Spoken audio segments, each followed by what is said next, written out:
যে আলিমের কাছে আমল নাই, আমলবিহীন আলিম, তাকে দুটি ধর্মের মানুষের সাথে সাদৃশ্যতা দেওয়া হয়েছে, একটা হচ্ছে ইহুদি আর একটা হচ্ছে নাসারা।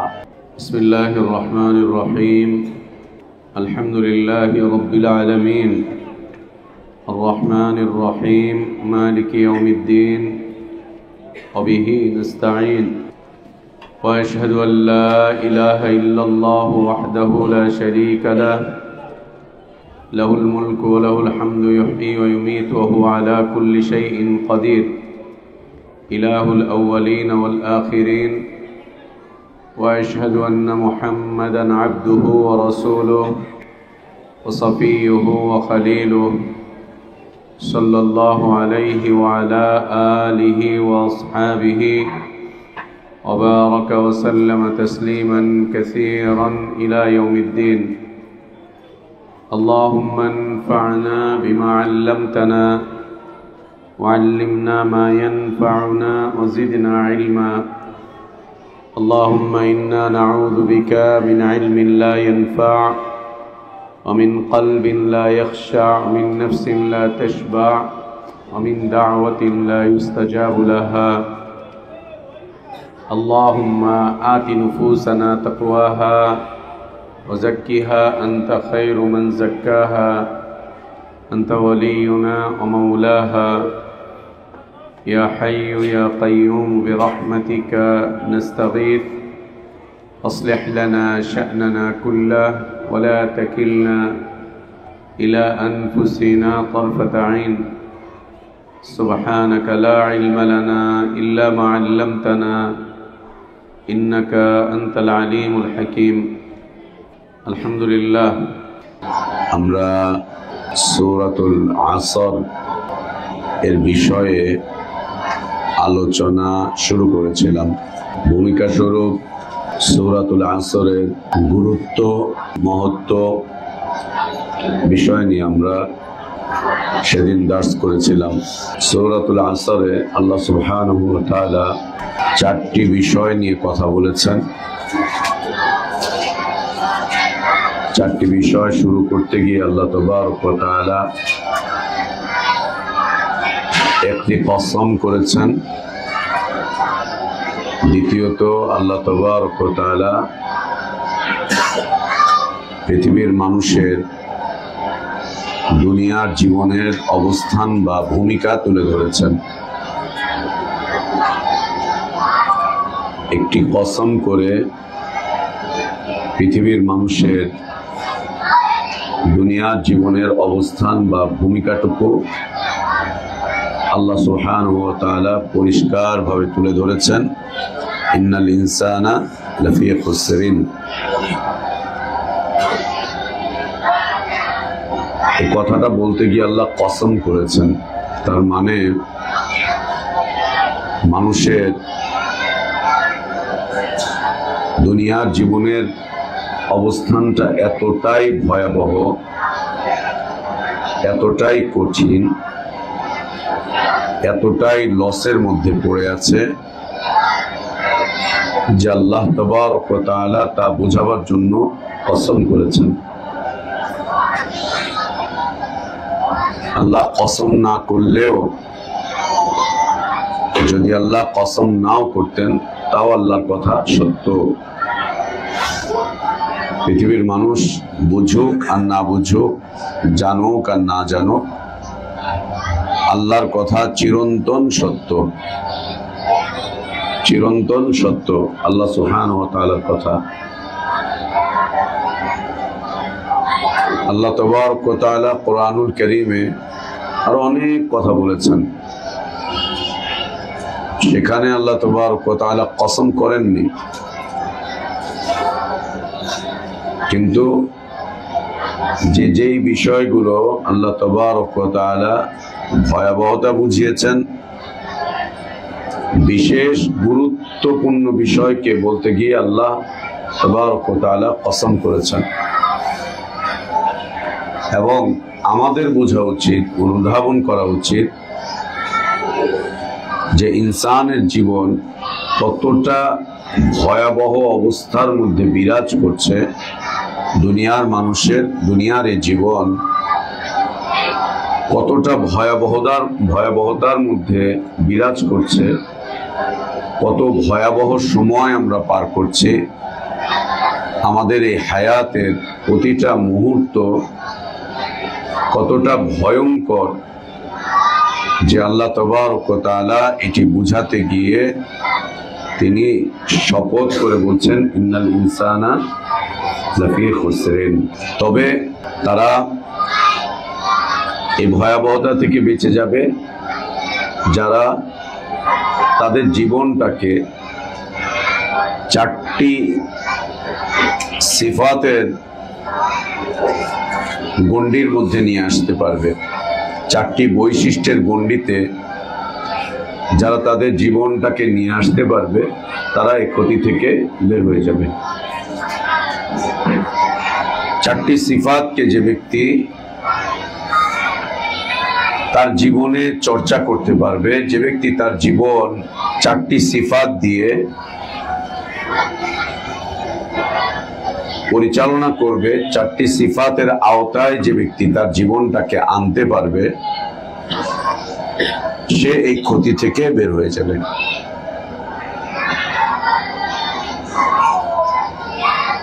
একদিকে যেমন ক্ষতি থেকে বের হবে, অন্যদিকে তার দুনিয়ার জীবনটা হবে চমৎকার সফল, এবং তার এই সফল জীবনটাকে সফল ব্যবসা হিসেবেও আল্লাহ উল্লেখ করেছেন। সফল ব্যবসা আল্লাহ বলছেন ইন্নাল্লাযীনা ইয়াতলুনা কিতাবাল্লাহ ইলম,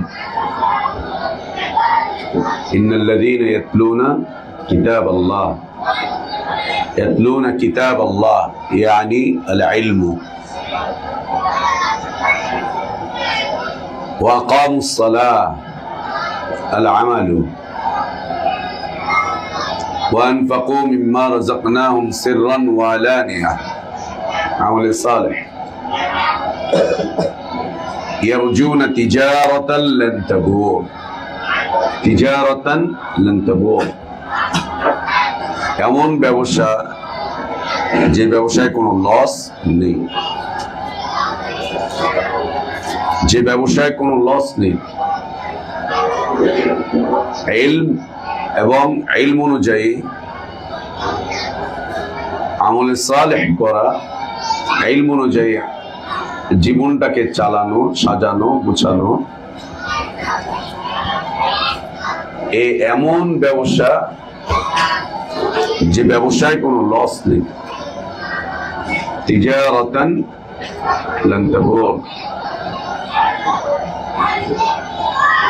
তিজারাতান লান তাবুর লিওয়াফিয়াহুম উজুরাহুম ওয়া ইয়াজিদুহুম মিন ফাদলিহি ইন্নাহু গফুরুন শাকুর। এর প্রতিদানকে আল্লাহ তাবারক ওয়া তাআলা বৃদ্ধি করবেন অনেক বেশি, ফিদ দুনিয়া ওয়া ফিল আখিরা প্রতিদান দিবেন, এবং প্রতিদানকে আল্লাহ প্রতিনিয়ত বৃদ্ধি করতে থাকবেন। তো চারটি সিফাত দিয়ে যে ব্যক্তি তার জীবনটাকে পরিচালনা করবে, যে ব্যক্তি তার জীবন চারটি সিফাত দিয়ে চালাবে, চারটি সিফাতের চর্চা যে ব্যক্তি দুনিয়ার জীবনে করবে,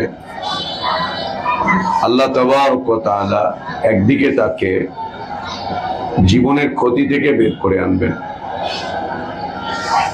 জীবনের ক্ষতিকর বিষয়বস্তুগুলো থেকে আল্লাহ তাবারক ওয়া তাআলা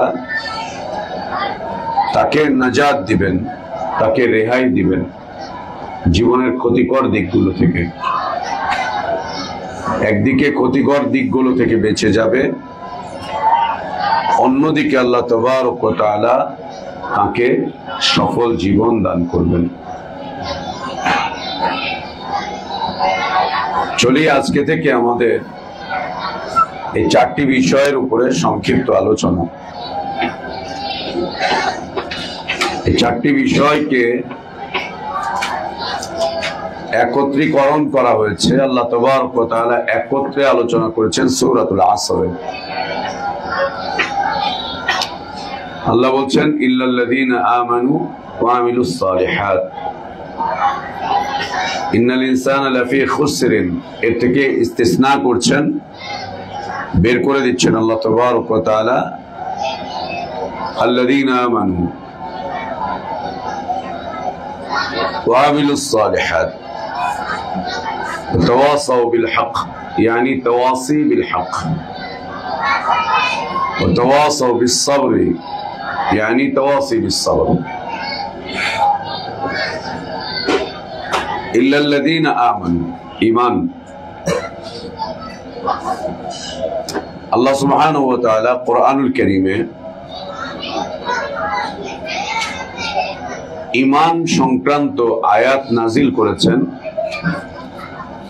1500 কাছাকাছি, 1500 কাছাকাছি ঈমান সংক্রান্ত আয়াত, 1500 কাছাকাছি ঈমান সংক্রান্ত আয়াত। এত আয়াত অন্য কোন বিষয়ে আল্লাহ নাজিল করেননি, অর্থাৎ কোরআনুল কারীমের 1/4 ঈমান সংক্রান্ত। ঈমান সংক্রান্ত বিষয়বস্তু সপক্ষে দলিল স্বরূপ 150টি আয়াত আল্লাহ তাবারক ওয়া তাআলা নাজিল করেছেন। ঈমানের বিশেষত্ব সংক্রান্ত আয়াত, ঈমানের গুরুত্ব সংক্রান্ত আয়াত, ঈমানের মহত্ব সংক্রান্ত আয়াত, ঈমানের দাবি সংক্রান্ত আয়াত এবং ঈমানের ফলাফল সংক্রান্ত আয়াত। ঈমানের পরিচয়, ঈমানের গুরুত্ব, ঈমানের মহত্ব, ঈমানের বিশেষত্ব, ঈমানের দাবি এবং ঈমানের ফলাফল। এর সাথে সাথে এই 6টা বিষয়ের সমন্বয় আরেকটা বিষয়, সেটি হচ্ছে ঈমান কেন্দ্রিক জীবন যাপনের কিছু ইতিহাস আল্লাহ তাবারক ওয়া তাআলা তুলে ধরেছেন। সিরাত, কিছু সিরাত সংক্ষিপ্ত আকারে, যেমন আসিয়া রাদিয়াল্লাহু আনহার ছোট্ট একটা সিরাত, একদম সংক্ষিপ্ত আকারে আল্লাহ আলোচনা করেছেন। নবী সাল্লাল্লাহু আলাইহি ওয়াসাল্লাম তার ব্যাখ্যা দিয়েছেন, তার সুন্দর ব্যাখ্যা দিয়েছেন। আসিয়া রাদিয়াল্লাহু আনহা একজন নারী, দুর্বল চিত্তের একজন নারী। তিনি ঈমান আনয়নের কারণে খুব জুলম, অত্যাচার আর নির্যাতনের মুখে পড়ে গেলেন। প্রচন্ড জুলম, অন্যায়, অত্যাচার আর নির্যাতনের মুখে পড়ে গেলেন। জালেম তার উপরে জুলুম করতে গিয়ে তার 4 হাত পায়ে বড় বড় লোহার গজাল পুঁতে দিয়ে তাকে যখন নির্মম অত্যাচার করছে, হত্যা করতে যাচ্ছে, তিনি তখন আল্লাহ তাবারক ওয়া তাআলার কাছে দোয়া করেছিলেন, রব্বি ইবনি লি ইনদাকা বাইতান ফিল জান্নাহ ওয়ানাজ্জিনি মিন ফিরআউন ওয়া আমালিহি ওয়ানাজ্জিনি মিনাল কওমিজ যালিমিন। প্রচন্ড জুলম হচ্ছে, প্রচন্ড অত্যাচার হচ্ছে, প্রচন্ড রকম নির্যাতন হচ্ছে, এবং হাদিসের ভাষ্য ফাসাম্মারা ইয়াদাইহা ওয়া রিজলাইহা, তার 4 হাত পাকে, 2 হাতকে এভাবে করে কাঠের সাথে বাঁধা হয়েছে, 2 পাকে কাঠের সাথে বাঁধা হয়েছে, এবং এই হাতের এইখানে বড় বড় লোহার গজাল পুঁতা হচ্ছে, গজাল পুঁতে তাকে আটকানো হয়েছে। রক্তাক্ত ক্ষত বিক্ষত দেহ। এ সময় তিনি আল্লাহর কাছে দোয়া করছেন, জীবনের শেষ দোয়া, শেষ চাওয়া আল্লাহর কাছে তিনি চাইলেন, দোয়া করলেন, রব্বি ইবনি লি ইনদাকা বাইতান ফিল জান্নাহ। হে আল্লাহ, দুনিয়াতে তো আমি ঘর বাড়ি সব হারিয়ে ফেললাম, ঘর বাড়ি হারালাম, পরিবার হারালাম, দুনিয়ার অবস্থান হারালাম, কিছুই তো আর নেই, শুধু ঈমানের কারণে। দুনিয়া আজকে আমার পর হয়ে গিয়েছে, আমার কাছে দুনিয়া আজকে অপরিচিত। আল্লাহর কাছে তিনি তার দুনিয়ার এই হালাত তুলে ধরে বলছেন, ইবনিলি ইনদাকা বাইতান ফিল জান্নাহ, তুমি আমার জন্য তোমার কাছে একটা ঘর নির্মাণ করো জান্নাতে। তুমি আমার জন্য জান্নাতে তোমার কাছে একটা ঘর নির্মাণ করো। আর এই যে ফিরআউন আমার উপরে এই জুলুম আর অত্যাচার করছে, ওর এই জুলুম আর অত্যাচার এইটাই যেন আমার উপরেও শেষ হয়, আমাকে তুমি নাজাত দিয়ে দাও। ওর জুলুম অত্যাচার থেকে আমাকে তুমি রেহাই দাও আল্লাহ, আমাকে রেহাই দাও। মানে আমি আর পারছি না, এই জুলুম আর আমি নিতে পারছি না, এই অত্যাচার আর আমি সহ্য করতে পারছি না আল্লাহ, আমি আর নিতে পারছি না। ও যা চালাচ্ছে আমার উপরে,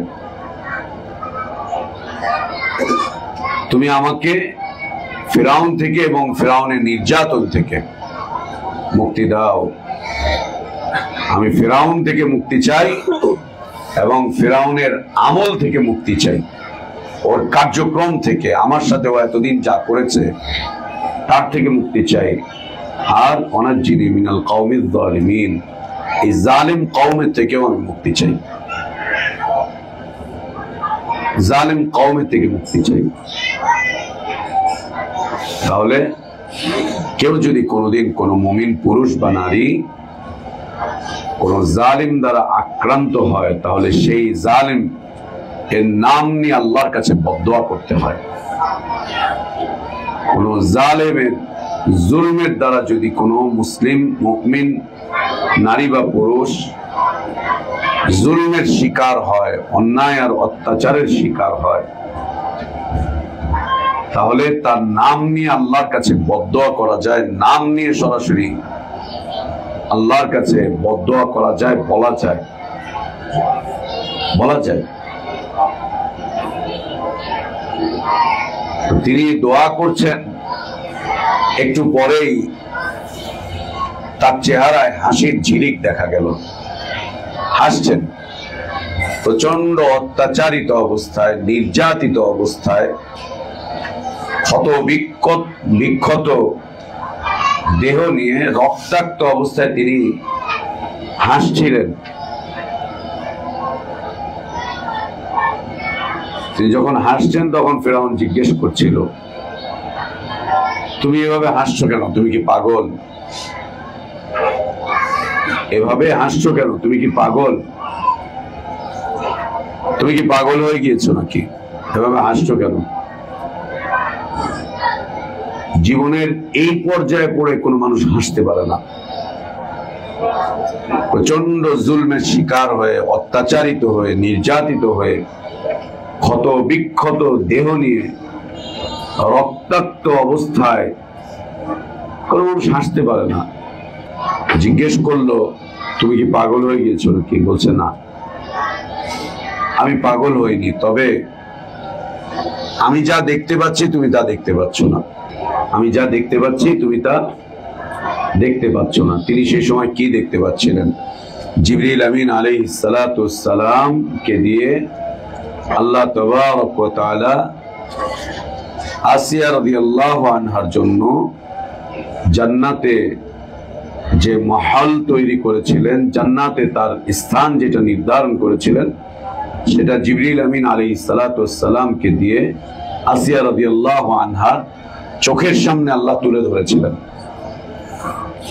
যখন তিনি জান্নাতে তার থাকার জায়গাটুকু দেখতে পেলেন, তখন তিনি দুনিয়ার এই কষ্ট, এই যাতনা ভুলে গিয়েছিলেন, আশান্বিত হয়েছিলেন।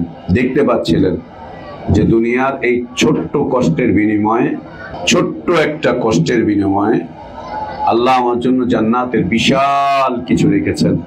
তা দেখে তিনি আনন্দিত হয়ে গেলেন, খুশি হয়ে গেলেন, তার চেহারায় আনন্দের ঝিলিক চলে আসলো।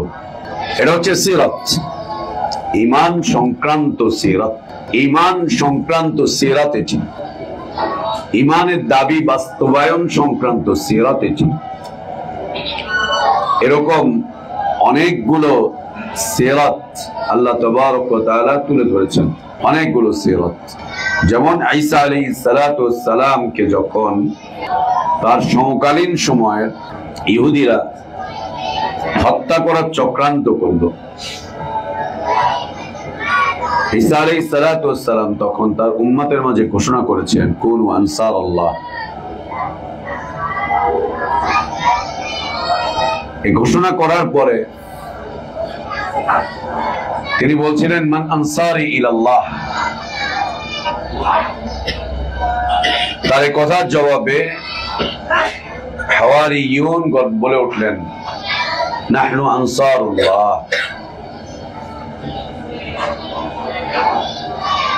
এরপরে যা ঘটলো, ঈসা আলাইহিস সালাতু ওয়াস সালামকে আল্লাহ তাবারক ওয়া তাআলা আকাশে উঠিয়ে নিলেন,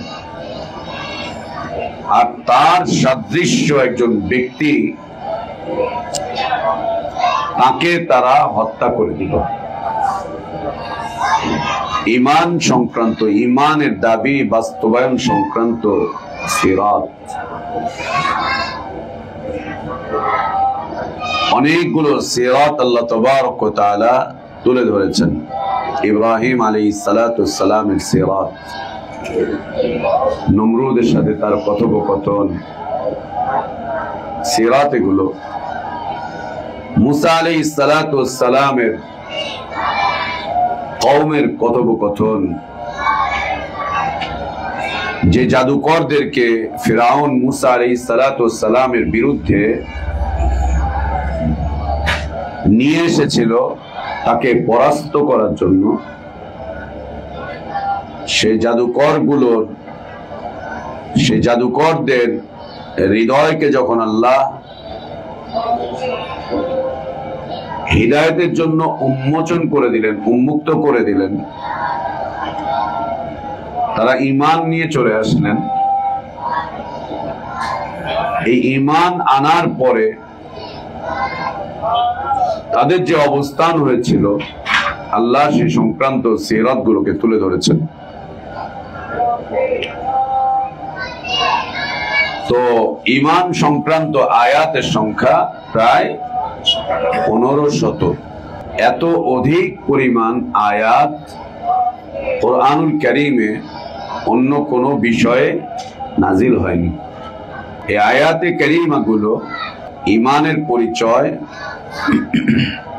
ঈমানের বিশেষত্ব, ঈমানের মহত্ব, ঈমানের গুরুত্ব, ঈমানের দাবি, ঈমানের ফলাফল এবং এই 6টা বিষয়ের সমন্বয়ে আরো একটি বিষয়, তা হচ্ছে ঈমান বিষয়ে কিছু সিরাত আল্লাহ তাবারক ওয়া তাআলা বর্ণনা করেছেন। কিছু সিরাত, ইল্লাল্লাযীনা আমানু, এ হচ্ছে ঈমান। এ হচ্ছে ঈমান। এই ঈমান সবচাইতে গুরুত্বপূর্ণ বিষয়বস্তু মানুষের জন্য। সবচাইতে গুরুত্বপূর্ণ বিষয়বস্তু ঈমান মানুষের দুনিয়ার এই জীবনের ক্ষেত্রে সবচাইতে গুরুত্বপূর্ণ। এজন্য এই বিষয়ে আয়াতের সংখ্যাও অনেক বেশি, দলিলের সংখ্যাও অনেক বেশি। কিন্তু আজীব বিষয়, আমাদের দেশে শিক্ষা ব্যবস্থা থেকে ঈমান সংক্রান্ত বিষয়কে উঠিয়েই দেওয়া হয়েছে, একরকম উঠিয়েই দেওয়া হয়েছে। দ্বিতীয়ত হচ্ছে, যতটুকু রাখা হয়েছে ততটুকু হচ্ছে এত সংক্ষিপ্ত যে মানুষ এর গুরুত্ব, মহত্ব সব হারিয়ে ফেলেছে, খুব সংক্ষিপ্ত। তৃতীয়ত হচ্ছে, যতটুকু আছে তা বলা চলে 90% ভেজাল যুক্ত। 90% ভেজাল যুক্ত। নির্ভেজাল ঈমান সংক্রান্ত আলোচনা আমাদের শিক্ষা ব্যবস্থাতে নেই। এখন এটা কোন শিক্ষা ব্যবস্থা? সরকারি, বেসরকারি, কোন শিক্ষা ব্যবস্থা? স্কুল, কলেজ, বিশ্ববিদ্যালয়, কোন শিক্ষা ব্যবস্থা? আলিয়া মাদ্রাসা, কওমি মাদ্রাসা, মুকাল্লিদিনদের মাদ্রাসা, নাকি নামধারী তথাকথিত নামধারী সহিহ নামধারী আরো কিছু মাদ্রাসা? যদি বলতে হয় তাহলে বলতে হবে সবগুলো জায়গায়, সবগুলো জায়গায় উপেক্ষিত বিষয়বস্তু হচ্ছে ঈমান। সবগুলো জায়গায় উপেক্ষিত বিষয়বস্তু হচ্ছে ঈমানের বিষয়। সেটা স্কুল তো গেছেই, কলেজ তো গেছেই, আর বিশ্ববিদ্যালয় তো এটা নাম গন্ধ ছিটা ফুটা কিচ্ছু নেই। সরকারি মাদ্রাসাও তো বলার অপেক্ষাই রাখে না, তো সরকারি, ও তো সরকারি। আমরা জানি সরকারের কোনো মা বাপ হয় না, সরকারের কোনো মা বাপ নাই, সরকারের কোনো মা নাই, বাপ নাই। এটা দুনিয়ায় কেমনে আসলো আল্লাহ ভালো জানে। সরকারের কোনো মা বাপ হয় না। সরকারের মা বাপ না থাকে তো সরকারি ব্যবস্থাপনায় যে সমস্ত দিনী শিক্ষা আছে, ধর্মীয় শিক্ষা আছে, এগুলোর মা বাপকে, এগুলোর মা বাপকে। এই জন্য দেখা গেছে সরকারি ব্যবস্থাপনায় যে দিনের শিক্ষা ব্যবস্থাপনা শুরু হয়েছে বা চলছে আগে থেকে, অতীত থেকে, সেখানে অমুসলিমরা এসে মানুষকে ইসলামের তালিম দিয়েছে। খ্রিস্টান এসে বুখারী মুসলিম পড়িয়েছে। খ্রিস্টান, আত্মস্বীকৃত খ্রিস্টান, বিদেশ থেকে আমদানি করা হয়েছে খ্রিস্টান, ওদেরকে দিয়ে হাদিস পড়ানো হয়েছে, কোরআন তর্জমা পড়ানো হয়েছে। সরকারি, সরকারি যার কোনো অভিভাবক থাকে না, সবাই ওর অভিভাবক হয়ে যায়। যার কোনো অভিভাবক থাকে না, সবাই তার অভিভাবকত্বের দাবি করে, সবাই অভিভাবকত্বের ভূমিকা দেখাবার চেষ্টা করে। ঠিক একই রকম সরকারি শিক্ষা ব্যবস্থার যে ধর্মীয় শিক্ষা আছে, ইসলামী শিক্ষা আছে, এর কোনো মা বাপ নাই, এজন্য সবাই এটার অভিভাবক। ওই শিক্ষা মন্ত্রণালয়ে দেখবা হিন্দু আছে, বৌদ্ধ আছে, খ্রিস্টান আছে, কাদিয়ানি আছে, রাফেজি, শিয়া আছে, সলাৎ পরিত্যাগকারী তো অভাবই নেই, ধর্মনিরপেক্ষ আছে, সমাজতন্ত্রী আছে, সাম্রাজ্যবাদী চিন্তা চেতনার লোকজন আছে ওখানে, নাস্তিক পর্যন্ত আছে ওখানে। এমন কোন আকীদার লোক নাই যে লোক এই শিক্ষা ব্যবস্থায় নাই, যে লোক এই শিক্ষা ব্যবস্থায় নাই। তো মা বাপ নাই, সবাই ওর মা বাপ, সবাই ওর মা বাপ। লা ইলাহা ইল্লাল্লাহ, এটি বালা, এটি মুসিবত আমাদের জন্য, এটি বালা, এটি মুসিবত, মুসিবত, এটি অনেক বড় মুসিবত। এটি ঈমান সংক্রান্ত শিক্ষা যদি মুসলিম দেশগুলোতেই উপেক্ষিত হয় এভাবে, তাহলে আর অমুসলিম দেশে আমরা অমুসলিমদের কাছে কি ঈমানের দাওয়াত দিব? কোন ঈমানের দাওয়াত দিব মুসলিমদেরকে? এবং হয়েছেও তাই। আজ আমাদেরকে, আমাদের উলামাদেরকে সময় পার করতে হচ্ছে মুসলিমদের ঈমান মেরামতের কাজে, মুসলিমদের ঈমান মেরামতের কাছে হায়াত ব্যয় হয়ে যাচ্ছে, শেষ হয়ে যাচ্ছে। অমুসলিমদের দ্বারে ইসলাম আজ আর আমরা নিয়ে যেতে পারছি না, আমাদের উলামাগণ নিয়ে যেতে পারছেন না মুসলিমদের দ্বারে দ্বারে দ্বীনের দাওয়াত, ইসলামের দাওয়াত। কেন? মুসলিমদেরকে মেরামত করতে করতে রাত দিন পার হয়ে যাচ্ছে, এবং যে সমস্ত বাধা বিপত্তি অমুসলিমদের থেকে আসার কথা ছিল, আজ সে সমস্ত বাধা বিপত্তি কাদের থেকে আসছে? মুসলিমদের থেকে। সুন্নাতের কথা বলবে, মাযহাবীরা এসে না করবে তোমাকে। তাওহীদের কথা বলবে, পীরবাদ, সুফিবাদ, মুকাল্লিদিন এসে তোমাদেরকে বলবে না এগুলো চলবে না, এগুলো হবে না। যে বাধা বিপত্তি আল্লাহ নবী সাল্লাল্লাহু আলাইহি ওয়াসাল্লামকে মক্কার মুশরিকরা দিয়েছিল, সে বাধা বিপত্তি আজকে আমাদেরকে ইসলামের ধ্বজাধারী তথাকথিত নামধারী উলামা হযরতগণ দিচ্ছেন। আল্লাহ বলছেন দেখো, ওমান আযলামু মিম্মান মানা'a মাসাজিদাল্লাহি আন ইউযকারা ফিহা ইসমুহু ওয়া সাআ ফি খারাবিহা। মক্কার মুশরিকদের বিষয় ঠিক, এরপরে আহলে কিতাবের ইহুদিদের নাসারাদের বিষয় ঠিক। আল্লাহ নবীকে সাল্লাল্লাহু আলাইহি ওয়াসাল্লাম সাহাবীদেরকে বাইতুল্লাহ সালাত আদায় করতে দিতে চাচ্ছিল না, ওরা বের করে দিচ্ছে, মারছে, কাটছে। প্রকাশ্যে আল্লাহর ইবাদতের ক্ষেত্রে ওরা বাধা হয়ে দাঁড়াচ্ছে, বের করে দিচ্ছে, এই করছে অনেক কিছু। ঠিক এই চিত্র দেখো আজ কোরআন এবং সুন্নাহর বিশুদ্ধ অনুসারীদেরকে তথাকথিত নামধারী মুসলিম সমাজ এভাবে করে জুলুম অত্যাচার করছে, বের করে দিচ্ছে, মারছে, এদের উপরে অপবাদ আরোপ করছে, অনেক কিছু অনেক কিছু অনেক কিছু। যা আসার কথা ছিল অমুসলিমদের থেকে, তা আজকে দুর্ভাগ্যক্রমে আমরা পাচ্ছি। তো ঈমান সংক্রান্ত শিক্ষা আজ মুসলিম সমাজেই উপেক্ষিত। আক্রমণের শিকার, প্রতিবন্ধকতার শিকার, আক্রমণের শিকার ঈমান সংক্রান্ত শিক্ষা, প্রতিবন্ধকতার শিকার, জুলম, অন্যায় আর অত্যাচারের শিকার মুসলিম সমাজে। তো অমুসলিম সমাজের হালাত কি দাঁড়াতে পারে, কি হতে পারে?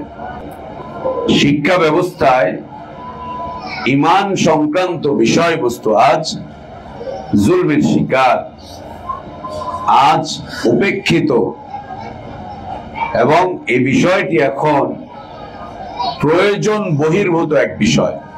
তেমন একটা প্রয়োজন নেই, তেমন একটা প্রয়োজন নেই, কোন দরকারই নেই। ঈমান তো আছেই, জন্মগত ভাবেই তো সে মুসলিম, জন্মগত ভাবেই। মাদারজাত ওলি, সুফিবাদের একটা কথা আছে, মাদারজাত ওলি, ও জন্মগত আল্লাহর ওলি, ও জন্মগত আল্লাহর ওলি। দ্বিতীয় আর একটা শব্দ চলে আসতেছে বেশ কয়েক বছর যাবৎ, মাদারজাত আলেম। ও মায়ের পেট থেকে আলেম হয়ে বেরোইছে,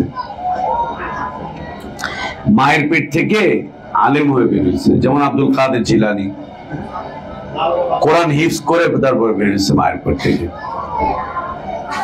কোরআন হিফজ করে বেরোইছে মায়ের পেট থেকে। হ্যাঁ, মাঝে মাঝে মানুষকে বিভ্রান্ত করার জন্য বিভিন্ন সংবাদ পরিবেশন করা হয়। 2 বছরের একটা বাচ্চা কোরআনে হাফেজ। কি ব্যাপার? 2 বছরের বাচ্চা কোরআনে হাফেজ হয় কেমনে? 2 বছরে তোর জবান তোতলাই থাকে, কোরআনে হাফেজ হইলো কেমনে? ভাইরাল সারা দুনিয়ায়। কি হয়েছে? ও মায়ের পেট থেকে হাফেজ হয়ে বেরিয়েছে। অথচ আল্লাহ তাবারক ওয়া তাআলা নাকচ করছেন এই বিষয়টি। আল্লাহু আখরাজাকুম মিন বুতুনি উম্মাহাতিকুম লা তা'লামুনা শাইআ।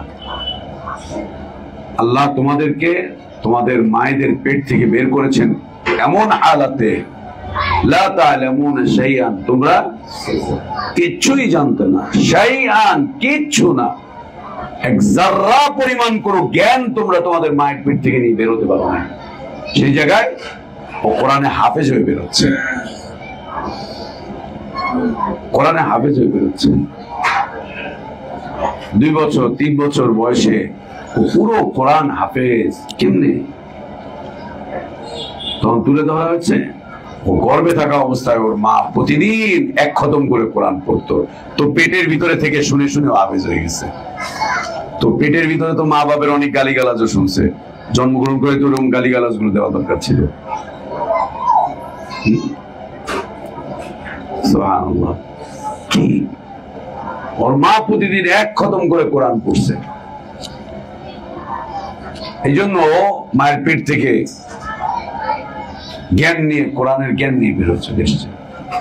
তো মা তো আরো অনেক কিছু করছে ওকে পেটে রেখে, সেগুলো করতে পারলো না। মাদারজাত আলেম, মাদারজাত ওয়ালি, ওয়ালি আল্লাহ, মাদারজাত জন্মগত, আর নতুন ভার্সন হচ্ছে মাদারজাত আলেম, মাদারজাত কোরআনের হাফেজ, জন্মগত কোরআনের হাফেজ। এগুলো দিয়েই শিরকের ব্যবসা করা হচ্ছে, এগুলো দিয়েই মানুষের ঈমান নষ্ট করার ব্যবসা করা হচ্ছে, ঈমান নষ্টের ব্যবসা করা হচ্ছে। গর্ভবতী মা, ওর জন্য তো আল্লাহ এমনিতেই অনেক কিছুকে কমিয়ে দিয়েছেন। রমাদানুল মুবারক, মা গর্ভবতী, 7 মাস 8 মাস চলছে, ওর উপরে এই রমাদানে সিয়ামকে আল্লাহ বাধ্যতামূলক করেন নাই। ওয়ানিল হুবলা, নবী সাল্লাল্লাহু আলাইহি ওয়াসাল্লাম ছাড় দিয়েছেন। গর্ভবতী নারী, সে গর্ভকালীন সময়ে যদি বেশি কষ্ট হয় সে সিয়াম ছেড়ে দিবে, পরবর্তীতে বাচ্চা ভূমিষ্ঠ হওয়ার পরে তারপরে সে সিয়াম কাজা করবে, শুধু কাজা করবে। যেখানে ফরজ ইবাদতে আল্লাহ ছাড় দিচ্ছেন, সেখানে নফল ইবাদত নিয়ে এত সংক্রান্ত কথাবার্তা, এত কথাবার্তা, ওগুলো ইসলামী কথা না, দ্বীনি কথা না। আল্লাহ ফরজটাকেই কমিয়ে দিয়েছেন। সেখানে কি হয়েছে, উনি জন্মগতভাবে নামাজ শিখে এসছে, মায়ের থেকে বের হয়ে, পেট থেকে বের হয়ে ও নামাজে দাঁড়ায় গেছে। কেন? ও যতদিন গর্ভে ছিল ওর মা প্রতি রাতে 100 রাকাত নফল পড়তো। এজন্য গর্ভ থাকা অবস্থাতেই ও নামাজ শিখে এসেছে। জন্মগ্রহণের পরেই ও উঠে দাঁড়ায় গেছে, নামাজ পড়তেছে, নামাজ পড়তেছে। জন্মের পর পরে ও নামাজ পড়া শুরু করে দিয়েছে, নামাজ পড়া শুরু করে দিচ্ছে জন্মের সাথে সাথে। আশ্চর্য! কি এটা হলো জন্মগত ওলি, জন্মগত ওলি। আর এক আল্লাহর ওলি রোজার মাসে ফজরের সময় জন্মগ্রহণ করছে। জন্মগ্রহণের পরে ওর মা ওর মুখে দুধ দিচ্ছে, ও দুধ খায় না, মুখেই নেয় না, একদম ঠোঁটের আশপাশে নেয় না, নেয় না, নেয় না। সবাই চিন্তায় পড়ে গেছে, কি ব্যাপার। যখনই ওর মুখে দুধ দেওয়ার চেষ্টা করে ও চিল্লায় উঠে, ও মাথা এইভাবে করে নাড়ায়,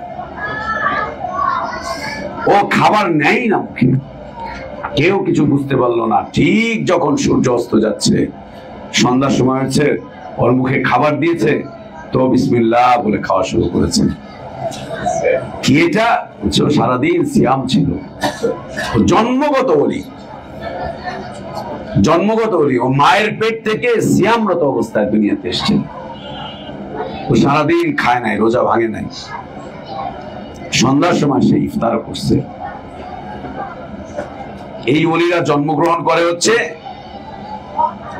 হয় পীর সাহেবের ঔরসে অথবা পিরানি মার পেটে। পিরানি মা, পীর বাবা আর পীর বাবার স্ত্রী হচ্ছে পিরানি মা, পিরানি মা, এদের পেটে আসে। এগুলো মুসলিমদের ঈমান ধ্বংস করার পায় তারা। এগুলোকে উইলায়াত বলে না, এগুলোকে আল্লাহর সান্নিধ্যের বিষয়বস্তু বলে না, একদম না, একেবারেই না, এরকম না। তো শিক্ষা ব্যবস্থা থেকে ঈমান সংক্রান্ত বিষয়বস্তু উপেক্ষিত, অথচ আল্লাহ তাবারক ওয়া তাআলা কোরআনুল কারীমের প্রায় 1/4 জুড়ে ঈমান নিয়ে আলোচনা করেছেন। ঈমানের পরিচয় ইমানের বিশেষত্ব, ইমানের গুরুত্ব, ইমানের মহত্ব, ইমানের দাবি, ইমানের ফলাফল এবং ইমান কেন্দ্রিক কিছু সিরাত আল্লাহ তাবারক ওয়া তাআলা তুলে ধরেছেন। এই ইমান নির্ভরশীল হচ্ছে ইলমের উপরে। ততক্ষণ পর্যন্ত আমাদের ইমান ইমান হিসেবে পরিগণিত হবে যতক্ষণ পর্যন্ত আমাদের ইমান ইলমের ভিত্তিতে আমাদের কাছে থাকবে, যতক্ষণ ইলমের ভিত্তিতে থাকবে।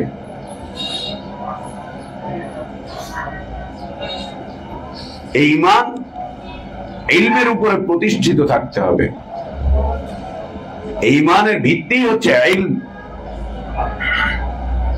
ইমানের ভিত্তি হচ্ছে ইলম। ততক্ষণ ইমান ইমান হিসাবে থাকবে যতক্ষণ পর্যন্ত ইমানটা ইলমের উপরে প্রতিষ্ঠিত থাকবে। ইমানটা যতক্ষণ পর্যন্ত ইলমের উপরে প্রতিষ্ঠিত থাকবে। লিখতে জানতে হবে বিষয়টা এরকম না, পড়তে জানতে হবে বিষয়টা এরকম না। যদি লিখতে জানে, পড়তে জানে তো আলহামদুলিল্লাহ, নূরুন আলা নূর। যদি লিখতে পড়তে নাও জানে তারপরেও তাকে ইমান সংক্রান্ত ইলম অর্জন করতে হবে। সে শুনবে, শুনে শুনে তার জেহেনে নিয়ে আসবে, শুনে শুনে সেইগুলোকে আত্মস্থ করবে, শুনে শুনে সে এর উপরে নিজেকে সাজাবে, গুছাবে, শুনে শুনে সে এটাকে চর্চা করবে, শুনবে। এবং এই শোনাটা ওই রাস্তায় টং দোকানের শোনা না, এই শোনাটা রাজনৈতিক পার্টি অফিসের থেকে ইমান সংক্রান্ত বিষয় শুনবে না, নেতাদের মুখে না, পার্টি অফিসে না, রাস্তার মোড়ে ওই টং দোকানে না। এই শোনাটা বাপদাদা 14 গোষ্ঠীর থেকে শোনা না। এই শোনা ওই পীর ওলি আউলিয়া মুরিদ মুর্শিদ ওদের থেকে শোনা না। এই শোনা হতে হবে অবশ্যই ইলমি মাজলিস থেকে। যার কাছে ইমান সংক্রান্ত ইলম আছে তিনি যে ইলমি মাজলিস পরিচালনা করছেন, যেখানে বসে তিনি দার্স করছেন, ইলম বিতরণ করে যাচ্ছেন, অনেক হাজার হাজার লোকজন হতে হবে বিষয়টা এরকম না। একজন দুইজন যথেষ্ট, কেউ নাই 2 জন 3 জন, একজনকে নিয়ে ইমান শেখাচ্ছে। আজকে একজন, কালকে যে একজনই থাকবে বিষয়টা এরকম না। জীবনটা যে একজনের উপরেই কেটে যাবে এরকমটা না। আর যদি কেটেও যায় তারপরেও কোনো লস নেই।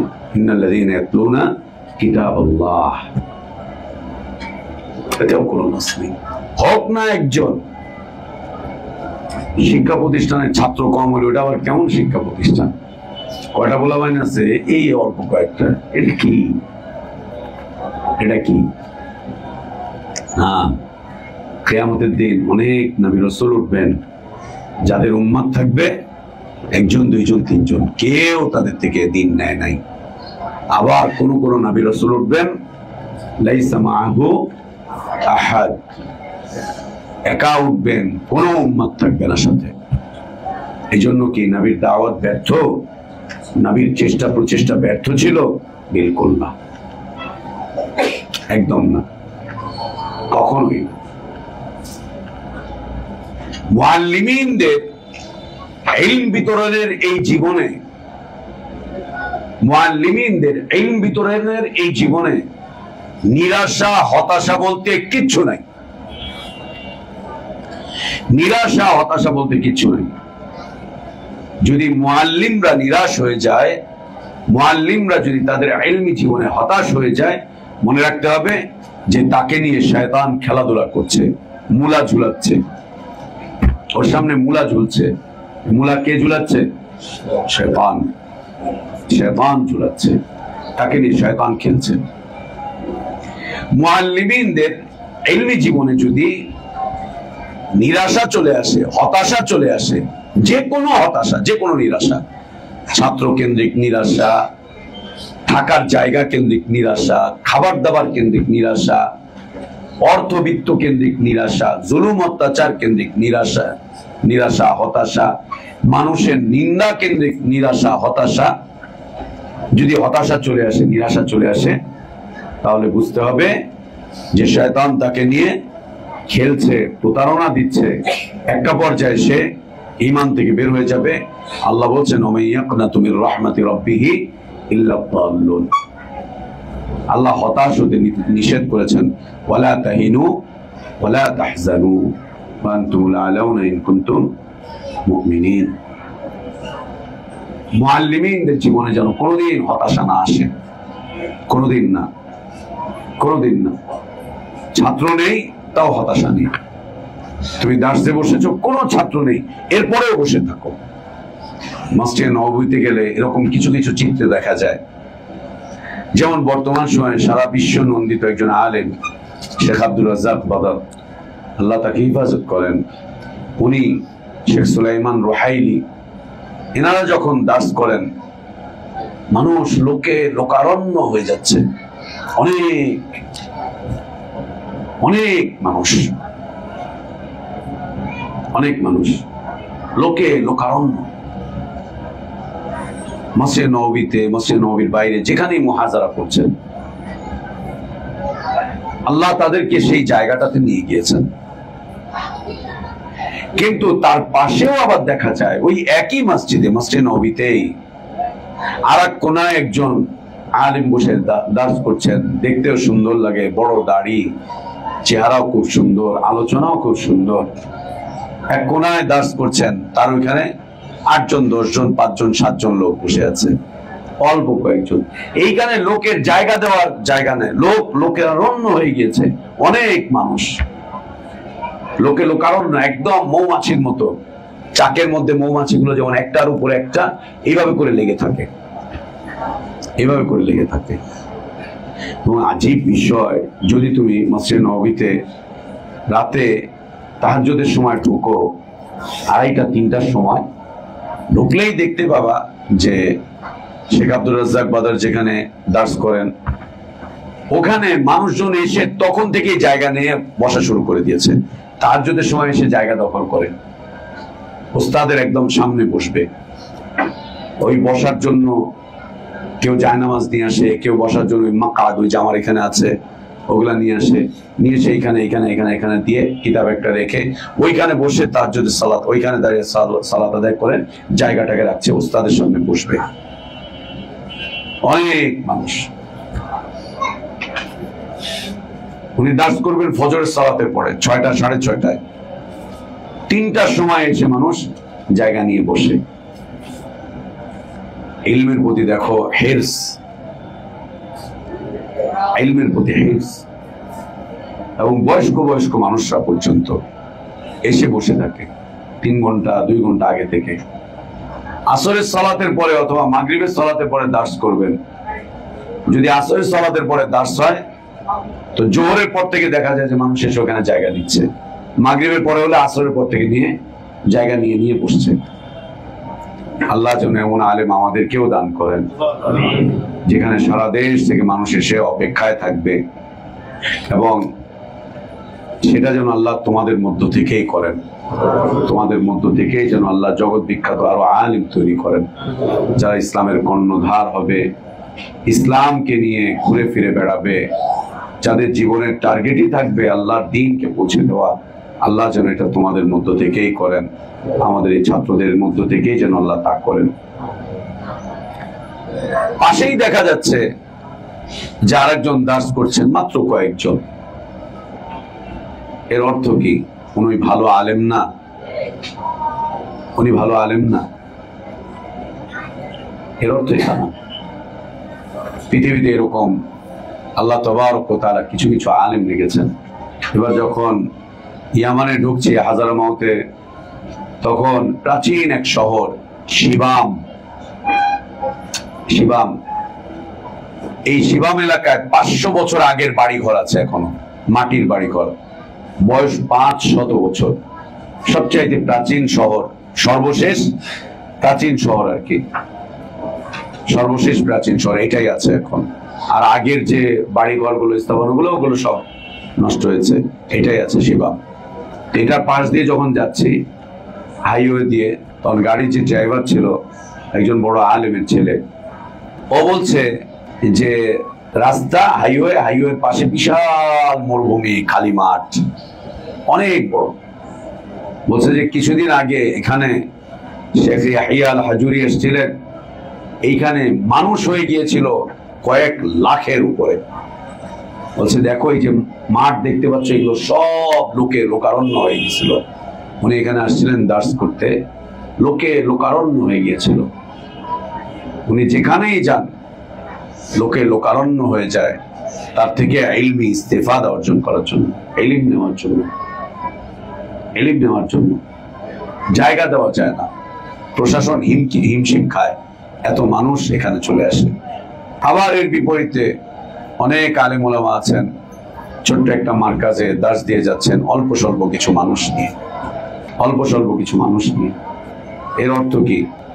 উনি আল্লাহর অপছন্দনীয় ব্যক্তি, তার ইলম নাই? বিলকুল এরকম না, তারও জ্ঞান আছে। আমরা সফরের মাঝামাঝি সময় চলে গেলাম আরেকজন বড় আলিমের মার্কাজে, শেখ জায়েদ, অত্যন্ত নম্র ভদ্র একজন আলেম, অত্যন্ত। তার ওখানে 3 দিন থাকলাম। প্রত্যেক বেলা খাওয়ার সময় তিনি এসে বসতেন, প্রচন্ড মেহমানদারি করতেন, খুব নম্র ভদ্র। সালাতের জন্য গিয়েছি তো আমাকে বলছে যে তুমি এসে সালাত আদায় কর, তুমি সালাত পড়ো। বললাম না। উনি দার্সে বসছেন, বসে আমাকে বলছেন যে আজকের দার্সটা তুমি করো। আমি মাথা নিচু করে বসে আসছি। বললাম যে না না না, এটা আমার দেশের ওলামারা দেখাতে পারবে না। আমার দেশের ওলামা এখন কোনোদিন পারবেন না, কোনোদিন না। আমাকে চেনে না, জানেন না, আমি একজন অনারব। আমাকে তার চেয়ারে উঠে বলছে যে তুমি দার্স করো, আজকের আলোচনা তুমি করো। আমি মাথা নিচু করে, লজ্জা লাগতেছে, মাথা নিচু করে আমি বসে আছি। খাওয়ার সময় বসে আমাদের সাথে খেলেন দীর্ঘ সময়, নানান বিষয় নিয়ে কথাবার্তা। যাওয়ার সময় বলছে যে আরো সময় দেওয়া দরকার ছিল, আমার একটু কাজ আছে, লোকজন আসছে, আমাকে যেতে হবে, যাই। যেদিন ওখান থেকে বিদায় নিয়ে আসতেছি বলছে তোমাদের জন্য খারাপ লাগবে, এই কদিন ছিল খুব ভালো লাগছিল, চলে যাবা, আরেকটু সময় থাকো না এখানে, আরেকটু সময় থাকো, আর কদিন থাকো, থেকে যাও, আরেকটু সময় থাকো, থেকে যাও, ভাল লাগছে তোমরা এখানে আসছো। খুব ভালো আলেম। ইয়ামানে তাকে ফাকিহ বলা হয়। ফাকিহ, আমাদের দেশে ফাকিহ মানে হচ্ছে হানাফি মাযহাবের কট্টর গোড়া মুখাল্লিদকে কি বলে? ফকিহুল মিল্লাত। আর এক ফকিহুল মিল্লাত মরছে, ওর জিকির করাইতো মানুষকে। আমাদের এখানে উস্তাদ ছিল না আব্দুর রহমান বগুড়ার, ও ফকিহুল মিল্লাতে জিকির করে এসছে। ফকিহুল মিল্লাত, ফকিহ মানে হচ্ছে মুকাল্লিদ। আমাদের দেশে ফকিহ ইয়ানি মুকাল্লিদ, তিনি ফকিহ। ওনার কয়েকটা কিতাব আমার কাছে আছে, সুন্দর কিতাব। যদি পরিবেশ পরিস্থিতি সব ভালো থাকে, উনি আমাদের হাদিস পড়াবার জন্য কোরবানির পরে আসছেন ইনশাআল্লাহ।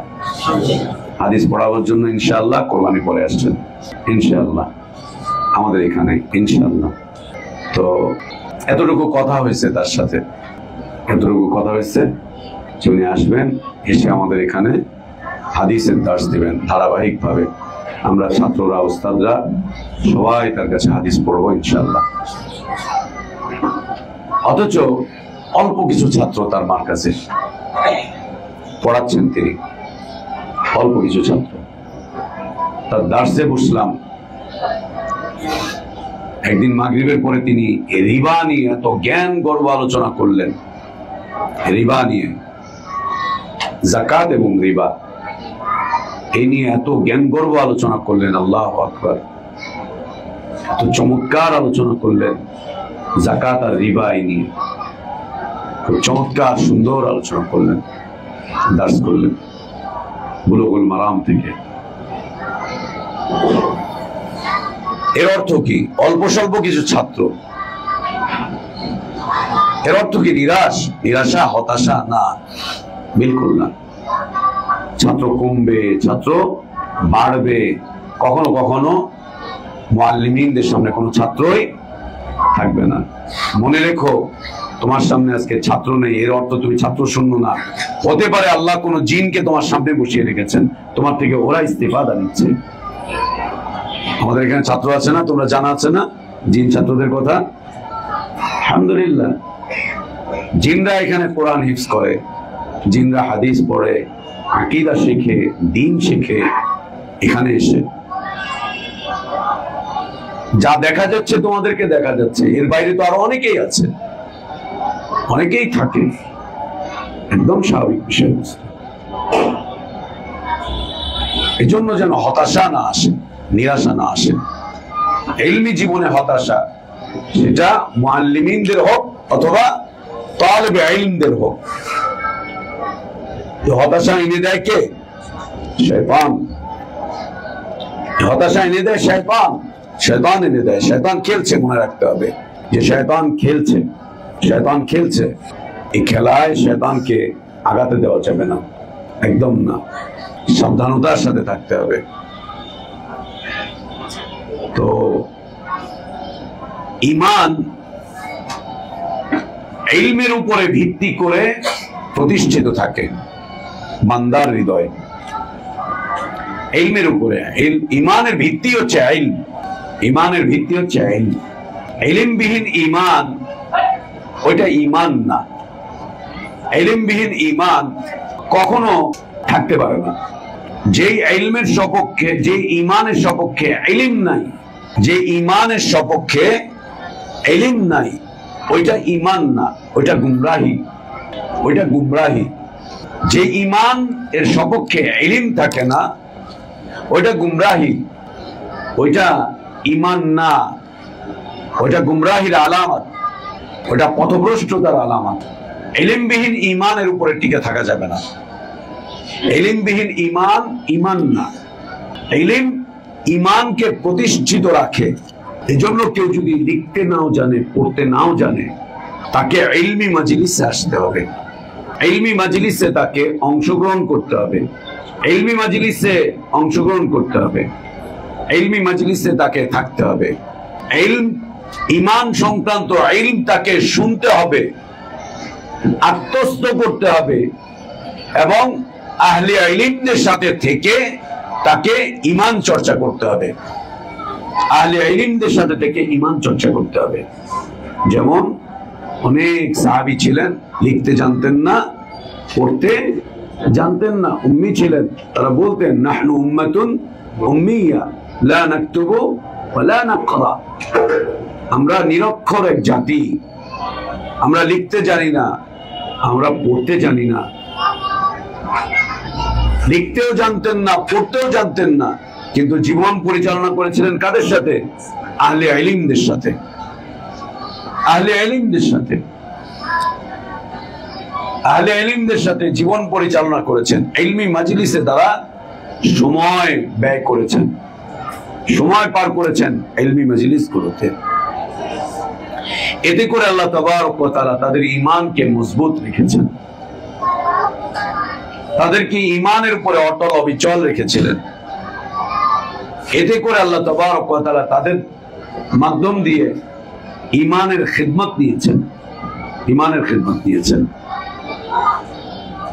তো আহলে ইলমগণ ইলমকে ঈমানের স্তম্ভ বলেছেন, ঈমানের ভিত্তি। ঈমানের ভিত্তি হচ্ছে ইলম। ইলমবিহীন ঈমান ঈমান না। ইলমবিহীন ঈমান চর্চা ওটা গুমরাহি চর্চা, ওটা পথভ্রষ্টতার চর্চা। ইলমবিহীন ঈমানের দাওয়াত ওটা ঈমানের দাওয়াত না, ওটা গুমরাহির দাওয়াত। যেমন সুফিবাদ দিচ্ছে, সুফিবাদ দিচ্ছে। সুফিবাদের একটা প্রসিদ্ধ কথা, বিনা দলিলে আল্লাহ এক, বিনা দলিলে আল্লাহ এক। আস্তাগফিরুল্লাহ ওয়া আতুবু ইলাইহি। বিনা দলিলে আল্লাহ যদি এক হন, তাহলে কোরআন কি? বিনা দলিলে যদি আল্লাহ এক হন, তাহলে সুন্নাত গুলো, হাদিস গুলো কি? বিনা দলিলে যদি আল্লাহ এক হন, তো আল্লাহ তাবারক ওয়া তাআলার এত শত মাখলুকাত, এগুলো কি? বিনা দলিলে যদি আল্লাহ এক হন, তাহলে আমাদের যে ফিতরাত আছে, নেচার, এই ফিতরাতটা কি? এগুলো কি? বিনা দলিলে আল্লাহ এক কিভাবে? বিনা দলিলে আল্লাহ এক কিভাবে? তাহলে কোরআন কি? সুন্নাতটা কি? নবীদের জীবনটা কি? তাহলে নবীদের জীবনটা কি? নবীদের এত মেহনত, এগুলো কি? এগুলো কি? লা ইলাহা ইল্লাল্লাহ। আরেক গ্রুপ ঈমান আমলের দাওয়াত দেয়, কোনো দলিল নাই, কিচ্ছু নেই। বেশি দলিল জানতে চেষ্টা করা, এটা গুমরাহির লক্ষণ। হ্যাঁ, আস্তাগফিরুল্লাহ ওয়া আতুবু ইলাইহ। মুকাল্লিদিনদের কথা এগুলো। বরং মুকাল্লিদদের তাকলিদের ভিত্তি হচ্ছে, মুকাল্লিদরা দলিল চাইতে পারবে না। দলিল যদি চায়, সে আর মুকাল্লিদ থাকবে না, সে ওয়াহাবি হয়ে যাবে। দলিল চাইলে মুকাল্লিদ কি হয়ে যাবে? ওয়াহাবি হয়ে যাবে। মুকাল্লিদদের তাকলিদের ভিত্তি হচ্ছে অজ্ঞতা, ইলম চর্চা করা যাবে না। কোন মুকাল্লিদ তার গুরুর কাছে দলিল চাইতে পারবে না। দলিল চাইলে ও বেয়াদব। দলিল চাইতে পারবে না, ইলম জানতে চাইতে পারবে না। উনি যা বলছে ওইটাই, এর বাইরে কিছু যেতে পারবে না, এর বাইরে কিছু হবে না। সুবহানাল্লাহি ওয়া বিহামদিহি। তো ঈমানের ভিত্তি হচ্ছে ইলম। ঈমানের ভিত্তি কি? ইলম। ইলমবিহীন ঈমান, ঈমান না। ইলমবিহীন ঈমান চর্চা, ওটা ঈমান চর্চা না, ওটা গুমরাহির চর্চা, ওটা ভ্রষ্টতার চর্চা, ওটা ঈমানের চর্চা না, একদম না। তো আহলে ইলমগণ ঈমানকে ইলম হিসেবে উল্লেখ করেছেন। যেমন আল্লাহ তাবারক ওয়া তাআলা আদম এবং হাওয়া আলাইহিমুস সালাতু ওয়াস সালাম, তাদেরকে যখন আসমান থেকে, জান্নাত থেকে যখন তাদেরকে আল্লাহ বের করে দিলেন, যখন বের করে দিলেন, তিনজনকে একসাথে বের করেছেন। বাবা আদমকে, তার স্ত্রী আমাদের মা হাওয়াকে এবং ইবলিসকে, তিনজনকে আল্লাহ একসাথে বের করে দিচ্ছেন। বলছেন কুলনা হাবিতু মিনহা জামিআ, ইহবিতু মিনহা জামিআ, বের হয়ে চলে যাও তোমরা, এই তিনজনই বের হয়ে চলে যাও। যারা আমার হুকুমকে লঙ্ঘন করেছো, আমার বিধানকে যারা উপেক্ষা করেছো, তোমরা তিনজনই বের হয়ে চলে যাও। বের করে দিলেন জামিআন। যখন বের করে দিলেন, তখন আল্লাহ তাবারক ওয়া তাআলা একটা দিক নির্দেশনা দিয়ে দিলেন।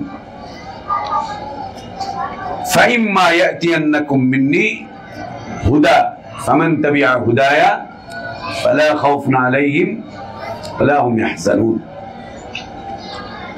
তোমাদের কাছে আমার পক্ষ থেকে হিদায়াত আসবে, হিদায়াত আসবে। এই হিদায়াতকে আহলে ইলমগণ, মুফাসসিরিনগণ ইলম হিসেবে উল্লেখ করেছেন, ওয়াহী হিসেবে উল্লেখ করেছেন। ফাইম্মা ইয়াতিয়ান্নাকুম মিন্নি হুদান, আমার পক্ষ থেকে তোমাদের কাছে হিদায়াতের বাণী আসবে, অর্থাৎ কিতাব আসবে, হিদায়াতের বাণী আসবে, ইলম আসবে। যে ব্যক্তি আমার পক্ষ থেকে আসা হিদায়াতের বাণীকে অনুসরণ করে চলবে, কিতাবকে অনুসরণ করবে, ইলমের চর্চা করবে, ফালা খাউফুন আলাইহিম ওয়ালা হুম ইয়াহজানুন। আল্লাহ তাবারক ওয়া তাআলা যুগে যুগে পৃথিবীর মানুষের ঈমানী জীবন যাতে সহজ হয়, সাবলীল হয়, ঈমানী জীবনটা যাতে কুসংস্কার মুক্ত হয়, ঈমানী জীবনটা যাতে জাহিলিয়াত মুক্ত হয়, এজন্য যুগে যুগে আল্লাহ তাবারক ওয়া তাআলা ইলম নাজিল করেছেন, ইলম নাজিল করেছেন, ইলমের কিতাব নাজিল করেছেন। ইলমবিহীন ঈমান আল্লাহর কাছে গ্রহণযোগ্য নয়। আল্লাহ তাবারক ওয়া তাআলা ইলমবিহীন জীবনকে নাকচ করেছেন। ইলমবিহীন জীবনকে আল্লাহ তাবারক ওয়া তাআলা গুমরাহি হিসেবে উল্লেখ করেছেন। সামনে ইলম এর তাৎপর্য সম্পর্কে আলোচনা আসবে, সেখানে আমরা স্পষ্ট করব ইনশাআল্লাহ। ইলমবিহীন জীবনকে আল্লাহ তাবারক ওয়া তাআলা নিন্দা জানিয়েছেন, নাকচ করে দিয়েছেন। এর ক্ষতিকর বিষয়বস্তুকে আল্লাহ তাবারক ওয়া তাআলা তুলে ধরেছেন। কি ক্ষতি, অসংখ্য ক্ষতি ইলমবিহীন জীবনের। ইলম মানুষকে অনেক ফায়দা দেয়, অনেক ফায়দা দেয়, অনেক ফায়দা দেয়। ইলম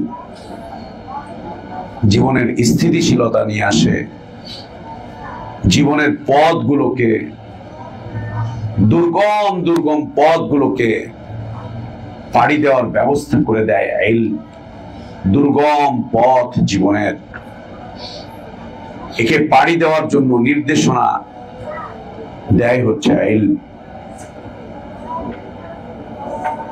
তো আহলে ইলমগণ ঈমানকে ইলম হিসেবে উল্লেখ করেছেন এবং গোটা ঈমান ইলমের উপরে নির্ভরশীল। ইলমের উপরে ভিত্তি করে ঈমান টিকে থাকে, ঈমানের চর্চা চলে, ঈমানের চর্চা চলে। তো সেই হিসাবে আহলে ইলমগণ ইল্লাল্লাযীনা আমানু, এই আমানুকে ইলমের সাথে তুলনা করে বলছেন যারা ইলম অর্জন করবে। যদি ইলম অর্জন করতে পারে তো ওর ঈমান বিশুদ্ধ থাকবে, ওর ঈমান মজবুত থাকবে, ও ঈমানের উপরে অটল অবিচল থাকবে, ও ঈমান নিয়ে দুনিয়াতে জীবন যাপন করবে, ও ঈমান নিয়ে দুনিয়াতে বিচরণ করবে, ওই ঈমানের পূর্ণতার জন্য চেষ্টা প্রচেষ্টা চালাতে থাকবে যার ইলম থাকবে। আর ইলম যদি না থাকে, দেখো নামধারী মুসলিম কত শত ভাগে বিভক্ত, কত শত ভাগে বিভক্ত নামধারী মুসলিম। ইলম নাই, ও রাজনীতি বুঝে, ঈমান বুঝে না, রাজনীতি বুঝে, ঈমান বুঝে না। মসজিদে এসে রাজনীতির দাওয়াত দিয়ে যায়, মসজিদে এসে ও ধর্মনিরপেক্ষতার কথা বলে যায়, মসজিদে এসে ও মানব রচিত আইন কানুন বিধানগুলোর ওয়াজ করে যায়। এমন অসভ্যতা পৃথিবীর ইতিহাসে খুব কম দেখা গিয়েছে।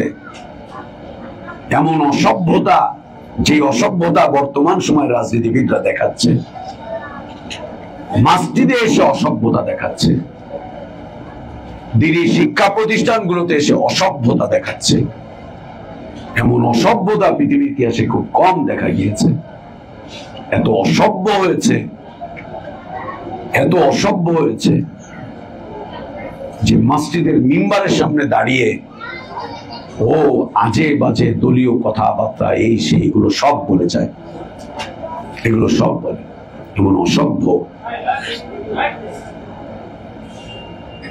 এই রাজনীতির চর্চা মানুষকে অসভ্য বানাচ্ছে, মুসলিমদেরকে অমুসলিম বানাচ্ছে।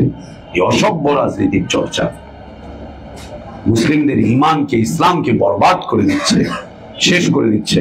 এই অসভ্য রাজনীতির চর্চা, এই অসভ্যতা।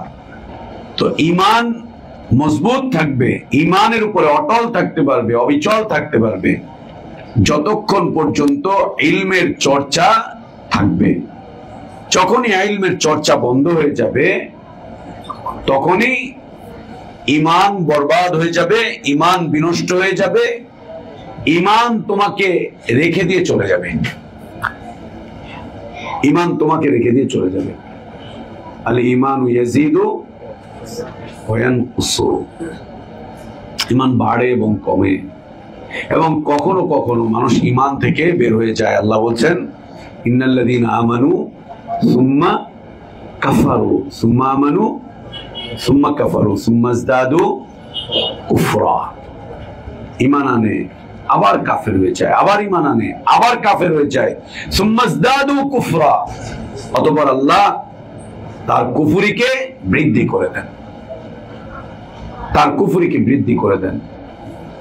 ওর কুফরি বাড়তে থাকে, ওর কুফরি চর্চা আরো এগিয়ে যায়, আরো মজবুত ভাবে ও কুফরির দিকে ধাবিত হয়ে যায়। ও কুফরিটাকে ঈমান হিসাবে দেখে, কুফরিটাকে ঈমান হিসাবে দেখে, ঈমান হিসাবে দেখে কুফরিটাকে। সুবহানাল্লাহ। ইলমবিহীন ঈমান চর্চার অনেক কুপ্রভাব, অনেক কুপ্রভাব, ইলমবিহীন ঈমান চর্চার অনেক কুপ্রভাব। তার মধ্যে সবচাইতে বড় কুপ্রভাব হচ্ছে কখন যে ঈমান থেকে বের হয়ে যাবে ব্যক্তি নিজেও জানবে না যে আমি আমার ঈমান হারিয়ে ফেলেছি।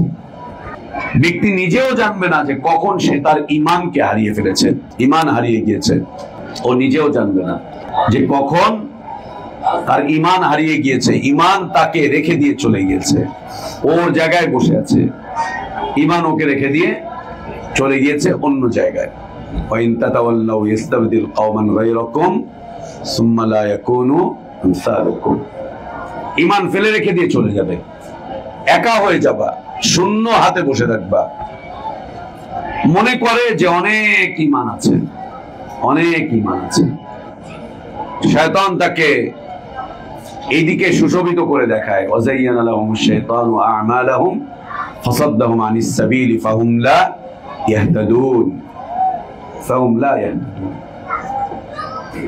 শয়তান ওর ঈমানবিহীন জীবনকে ওর কাছে মুযায়্যান করে তুলে ধরে, মেকআপ মেরে তুলে ধরে, ওর সামনে তুলে ধরে ওকে বুঝায় যে তুমি বড় ঈমানদার, অনেক বড়, তুমি হলো সংগ্রামী তাওহীদি জনতা,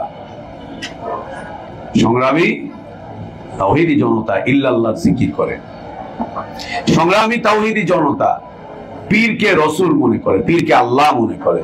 সংগ্রামী তাওহীদি জনতা পীরের জিকির করে, এ হচ্ছে সংগ্রামী তাওহীদি জনতা, তাওহীদি জনতা। ও যত শিরক করুক ওর ঈমান কোনোভাবেই কমে না, যত শিরক করুক ওর ঈমান কোনোভাবেই করে না, কমে না। ও আল্লাহর সাথে মিলেমিশে একাকার হয়ে যায়, খালেক আর মাখলুক দুইয়ের মধ্যে কোনো পার্থক্য থাকে না, দুইটা এক হয়ে যাচ্ছে, এক সত্তায় পরিণত হচ্ছে। এরপরেও ও কি থাকে? সংগ্রামী তাওহীদি জনতা, সংগ্রামী তাওহীদি জনতা। ও আল্লাহর মধ্যে বিলীন হয়ে যায়, আল্লাহর মধ্যে লয় হয়ে যায়। ওর দাবিতে খালেক আর মাখলুকের মধ্যে কোনো পার্থক্য থাকে না।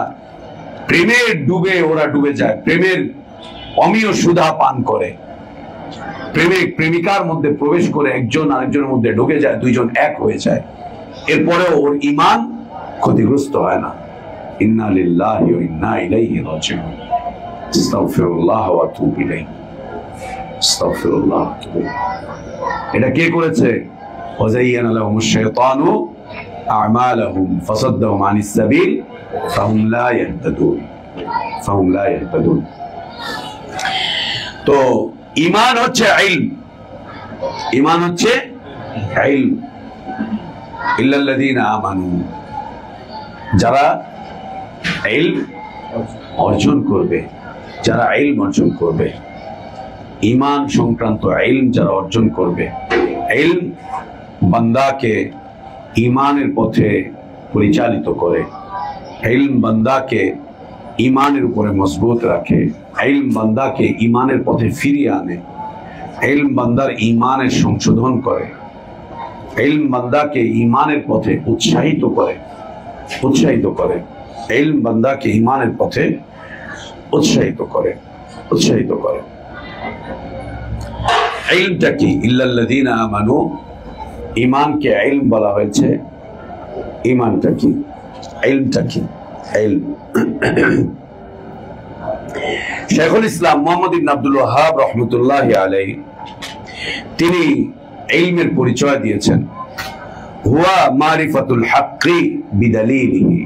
ইলম হচ্ছে মারিফাতুল হাক্কি বিদালিলিহি। আল ইলমু হুয়া মারিফাতুল হাক্কি বিদালিলিহি ওয়া যিদ্দুহু আল জাহলু। আল ইলমু হুয়া মারিফাতুল হাক্কি বিদালিলিহি ওয়া যিদ্দুহু আল জাহলু।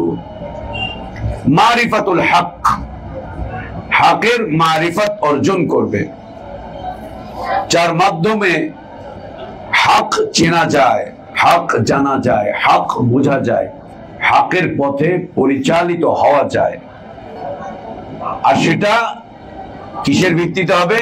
বিদালিলিহি, দলিলের ভিত্তিতে। দলিলের ভিত্তিতে। ওয়া মারিফাতুল হাক্কি বিদালিলিহি।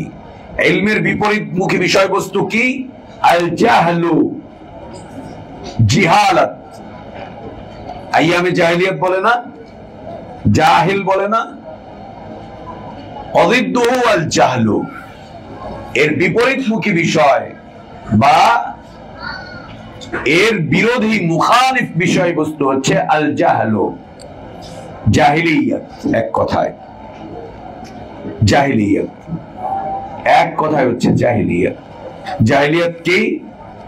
যে জাহিলিয়াত হচ্ছে যেখানে এসে হক অস্পষ্ট হয়ে যায়, যেখানে হক স্পষ্ট থাকে না, যেখানে হকের পরিচয় পাওয়া যায় না, যেখানে হক আর বাতিল দুইটা একাকার হয়ে যায়, ওটা কি? জাহিলিয়াত। মিন ক্বাবলু হুদাল লিন-নাস ওয়া আনজালাল ফুরকান الذي نزل الفرقان على عبده ليكون للعالمين نذيرا وضده الجهل। ইলমের বিপরীত হচ্ছে জাহিলিয়াত, জিহালাত। জিহালাতটা কি? জিহালাতের প্রথম পরিচয় হচ্ছে যেখানে হক অস্পষ্ট হয়ে যায়, হক যেখানে বাতিলের সাথে মিলে যায়, তা হচ্ছে আল জাহলু, জিহালাত। এর ফলাফলটা কি? এর ফলাফল হচ্ছে গায়রুল্লাহর ইবাদত প্রতিষ্ঠিত হয়। যেখানেই জাহিলিয়াত আসবে সেখানেই কি প্রতিষ্ঠিত হবে? গায়রুল্লাহর ইবাদত প্রতিষ্ঠিত হবে। যেখানেই জাহিলিয়াত সেখানেই গায়রুল্লাহর ইবাদত, যেখানেই জাহিলিয়াত সেখানেই গায়রুল্লাহর ইবাদত, গায়রুল্লাহর ইবাদত প্রতিষ্ঠিত হবে। জাহিলিয়াতের মূল উদ্দেশ্যই হচ্ছে গায়রুল্লাহর ইবাদতকে প্রতিষ্ঠিত করা, গায়রুল্লাহর ইবাদতকে প্রতিষ্ঠিত করা জাহিলিয়াতের মূল উদ্দেশ্য, মৌলিক দাবি গায়রুল্লাহর ইবাদতকে প্রতিষ্ঠিত করা। তো আল ইলমু ওয়া মারিফাতুল হাক্কি বিদালিলিহি ওয়া যিদ্দুহু আল জাহলু হা হুয়াল ইলম। দ্বিতীয়ত আহলে ইলমগণ ইলমের পরিচয় দিয়েছেন আল ইলমু মা ক্বাল আল্লাহ ওয়া মা ক্বালা রাসূলুল্লাহ সাল্লাল্লাহু আলাইহি ওয়াসাল্লাম। আল ইলমু মা ক্বাল আল্লাহ ওয়া মা ক্বালা রাসূলুল্লাহ সাল্লাল্লাহু আলাইহি ওয়াসাল্লাম। তৃতীয়ত কেউ কেউ বলেছেন আল ইলমু হুয়াল কিতাবু ইয়ানি আল কুরআন। ইলম হচ্ছে আল্লাহর কিতাব, আল্লাহর কিতাব, ইলম আল্লাহর কিতাব। কেউ কেউ বলেছেন আল ইলমু হুয়াস সুন্নাতু। ইলম হচ্ছে সুন্নাত রাসূলুল্লাহ সাল্লাল্লাহু আলাইহি ওয়াসাল্লাম, সুন্নাত রাসূলুল্লাহ সাল্লাল্লাহু আলাইহি ওয়াসাল্লাম। কেউ কেউ বলেছেন আল ইলমু হুয়া মারিফাতুল আবদি লিরাব্বিহি। বান্দা তার রবের মারিফত অর্জন করবে, ওয়া দীনিহি ওয়া নবিয়িহি সাল্লাল্লাহু আলাইহি ওয়াসাল্লাম। বান্দা তার রবের মারিফত অর্জন করবে, বান্দা তার দ্বীনের মারিফত অর্জন করবে, বান্দা তার নবীর মারিফত অর্জন করবে। আর এগুলো হবে দলিলের ভিত্তিতে। দলিলের ভিত্তিতে, রবের মারিফাত অর্জন করা, রবের পক্ষ থেকে নাজিলকৃত দ্বীনের মারিফাত অর্জন করা, এবং আল্লাহর পক্ষ থেকে নির্দিষ্ট নিযুক্ত আদর্শ ব্যক্তিত্ব মুহাম্মদুর রাসূলুল্লাহ সাল্লাল্লাহু আলাইহি ওয়া আলিহি ওয়াসাল্লামের মারিফাত অর্জন করা। এ হচ্ছে আল ইলম, সংক্ষিপ্ত আকারে।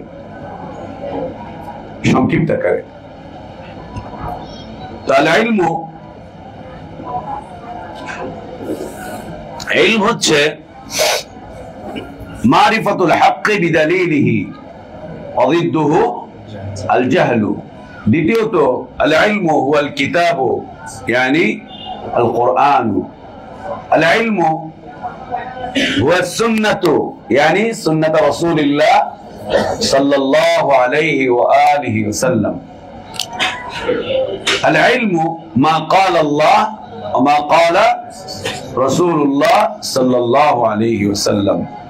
আল ইলম হুয়া মারিফাতুল আবদি লিরাব্বিহি ওয়া দীনিহি ওয়া নবিয়্যিহি সাল্লাল্লাহু আলাইহি ওয়াসাল্লাম। এ হচ্ছে ইলম, এইটাই ইলম।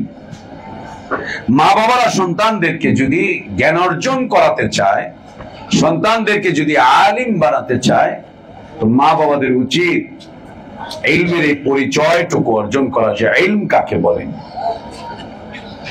যদি আমরা ইলমের পরিচয় অর্জন করতে পারি তাহলে আমরা মুআল্লিম খুঁজে পাবো। যদি মুআল্লিম খুঁজে পাই তাহলে মুআল্লিম যেখানে থাকবেন ওইটাই মাদ্রাসা। মুআল্লিম যেখানে থাকবেন সেটাই, উনি যদি রাস্তার পাশে ফুটপাতে থাকে তো ওইটাই মাদ্রাসা। উনি যদি খোলা আকাশের নিচে বসে এই ইলমের চর্চা করে তো ওইটাই মাদ্রাসা। উনি যদি গাছতলায় বসে থাকে,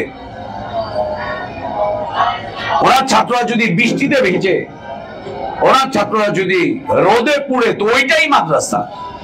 মাদ্রাসা হতে হলে বিশাল জায়গা হতে হবে, অনেক বড় বিল্ডিং হতে হবে, সেখানে এসি লাগানো থাকতে হবে, সেখানকার পরিবেশগুলো হাই ক্লাসের হতে হবে, 5 স্টার মান হতে হবে, 3 স্টার মান হতে হবে।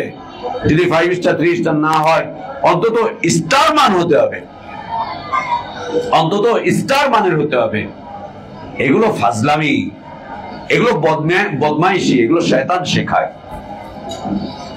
শেখায়। আমার দেশের কিছু আধুনিক মা বাবা তৈরি হয়েছে যারা আধুনিক ইসলাম খোঁজা শুরু করেছে। উনি নিজে ইসলাম কোনোদিন চর্চা করেনি, পড়েনি, চিনেনি, জানেনি, ওনার বাপ মা ওনাকে ইসলাম শেখায়নি। উনি জাহিলিয়াতের মধ্যে লেখাপড়া করেছেন। এখন ছেলেপেলেরা বাচ্চা কাচ্চা হয়েছে, বাচ্চা কাচ্চা দিয়েছেন আল্লাহ সুবহানাহু ওয়া তাআলা। এরপরে দ্বীনের কিছু ছিটাফাটা জ্ঞান পেয়েছেন, দ্বীনের কিছু ছিটাফাটা দাওয়াত পেয়েছেন, স্বপ্ন দেখা শুরু করেছেন ছেলেটাকে ইসলামী স্কলার বানাবে, এই বানাবে, সেই বানাবে। তবে সেই ইসলাম অবশ্যই আধুনিক হতে হবে, মডারেট হতে হবে। সেই ইসলাম অবশ্যই আধুনিক হতে হবে। সেই ইসলামের শিক্ষকগুলোকে আধুনিক শিক্ষায় শিক্ষিত হতে হবে। সেখানে কম্পিউটার ল্যাব থাকতে হবে, ইংলিশে ফাটার করতে হবে, দাঁত ভাঙা কথা বলতে হবে ইংলিশে। তারপরে সেটা এসি করা ক্লাসরুম হতে হবে, প্রজেক্টরের ব্যবস্থাপনা থাকতে হবে। তারপরে হচ্ছে সেখানে এই কার্পেট থাকতে হবে, মখমলের চাদর থাকতে হবে, সেইখানে আলাদা আলাদা প্রত্যেকের জন্য চেয়ার টেবিল থাকতে হবে, সেইখানে হ্যান ত্যান এই সেই সব থাকতে হবে। শিক্ষা কারিকুলাম অক্সফোর্ডের সাথে মিলতে হবে। বাবা, আল্লাহর হস্তে তুমি তোমার মন মানসিকতা থেকে নিয়তকে পরিবর্তন করো, এটা হচ্ছে দ্বীনি মাদ্রাসার মূল থিম। প্রথমে ইলম চিহ্নিত করো, ইলম কাকে বলে, মা হুয়াল ইলম, ইলম কি, ইলম কাকে বলে, ইলমের রংটা কেমন, এই আধুনিক মা বাবাগুলো যারা আধুনিক ইসলামের শিক্ষায় শিক্ষিত করতে চায় সন্তানদেরকে, এদের হালাত হচ্ছে বনি ইসরাইলের ওই লোকদের মতো যাদেরকে বলা হয়েছিল ইন্নাল্লাহা ইয়া'মুরুকুম আন তাযবাহু বাকারা, ও বলছে কালু আতাত্তাখিদুনা হুজুয়া, আতাত্তাখিদুনা হুজুয়া, আমাদের নিয়ে খেলতামাশা পাইছেন। আমরা যখন বলি আপনাদের সন্তানদেরকে দিন শেখান, বলছে ঠিক আছে ভাই, ঠিক আছে ভাই, আপনার মাদ্রাসা একদিন আসবো, দেখতে আসবো, দেখি, তো ঠিক আছে আসেন। এখানে যে বলছে এ কি আমগো গোলাবান এই জায়গায় পড়বে আতাত্তাখিদুনা হুজুয়া, এই গানে বসবে আতাত্তাখিদুনা হুজুয়া। এরপরে খাওয়ার সময় দেখে যে ও বা 5-6টা পোলাপান একসাথে কেমনি করে গাইটা মাইটা খায়, আতাত্তাখিদুনা হুজুয়া, আমার পোলাপান এইভাবে খাবে? এই বাথরুম গুলো এখানে লাইন ধরে পোলাপান দাঁড়িয়ে থাকে, আতাত্তাখিদুনা হুজুয়া। আমগরে নিয়ে মজা পাইছেন, আমগরে নিয়ে মজা পাইছেন? এইভাবে থাকতে পারে পোলাপান? এইখানে ফ্লোরে এইভাবে করে সব ফ্লোরে বিছনা করে শুয়ে আছে আমাদের পোলাপান, এইভাবে স্বেচ্ছাতে পরিবেশ এইভাবে। ভাইয়া এটাকে একটু এসে করা যায় না? এই পর্যন্ত যে কতজন এসছে, ভাই আপনার এই পরিবেশটাকে একটু ঠিকঠাক করেন, আমরা আপনার সাথে আছি। কি করতে হবে? এটাকে একটু হাই রাইজ বিল্ডিং করেন, তারপরে একটু এসি মিসি লাগান, আমাদের পোলাপান গুলো আসবে। সুবহানাল্লাহ। জবাব হচ্ছে ভাই ওরকম প্রতিষ্ঠান অনেক আছে, সেখানে নিয়েছেন। এক কাজ করেন, আপনার পোলারে আমেরিকায় পাঠান, আমেরিকায় গিয়ে মডারেট ইসলাম শিখে আসুন। যে ইসলামের শিক্ষক হচ্ছে বিল ক্লিনটন, যে ইসলামের শিক্ষক হচ্ছে ওর স্ত্রী হিলারি ক্লিনটন, ওরা শিখাবে মডারেট ইসলাম। যান যান যান, পাঠিয়ে দেন। যদি বলেন যে না কাফের দেশে ইসলাম শিখতে পারবো না, তাহলে এক কাজ করেন, আপনি মালয়েশিয়া পাঠিয়ে দেন, মালয়েশিয়া থেকে ইসলাম শিখে আসুন, ওইখান থেকে শিখে আসুন। এটাকে একটু ঠিকঠাক করা যায় না ভাইয়া? এটাকে একটু এই সেই করা যায় না ভাইয়া? এইভাবে করে এমনি কি চলে? এমনি কি চলে? আর এই যে পোলাপান 5-6 জন একসাথে বসে এমনি গুইটা মুইটা খায়, এই যেন কেমন দেখা যায় ভাইয়া? এই আতাত্তাখিদুনা হুজুয়া, মজা পাইছেন আমাদের সাথে? আমাদের পোলাপান পড়বে, আমাদের বেশ কিছু দিনই ভাই বোনরা আছেন, ইসলামের জন্য তাদের মায়া উঠলে উঠে, মায়া ঝরে ঝরে পড়ে, ভালোবাসা উতলে ওঠে, ভালোবাসা ঝরে ঝরে পড়ে। তো ভাই আপনার ছেলে মেয়েদেরকে পড়ান। হ্যাঁ হ্যাঁ ভাইয়া পড়াবো, এই করবো সেগুলো, আপনার মাদ্রাসায় একদিন যাই দেখে আসি। এই পর্যন্ত যতজন দেখতে এসেছে ইল্লা আমার রহিমা রব্বি, সব কটা পালায় চলে গেছে, সব কটা পালায় চলে গেছে। এই পরিবেশে আমাদের ছেলে মেয়েরা পড়বে, স্বপ্ন দেখে তার ছেলে আলিম হবে, স্বপ্ন দেখে তার ছেলে ইমাম হবে, স্বপ্ন দেখে তার ছেলে খলিফাতুল মুসলিমিন হবে। সেই ইমাম আর খলিফাতুল মুসলিমিনের জন্য এসি করা ক্লাসরুম লাগবে।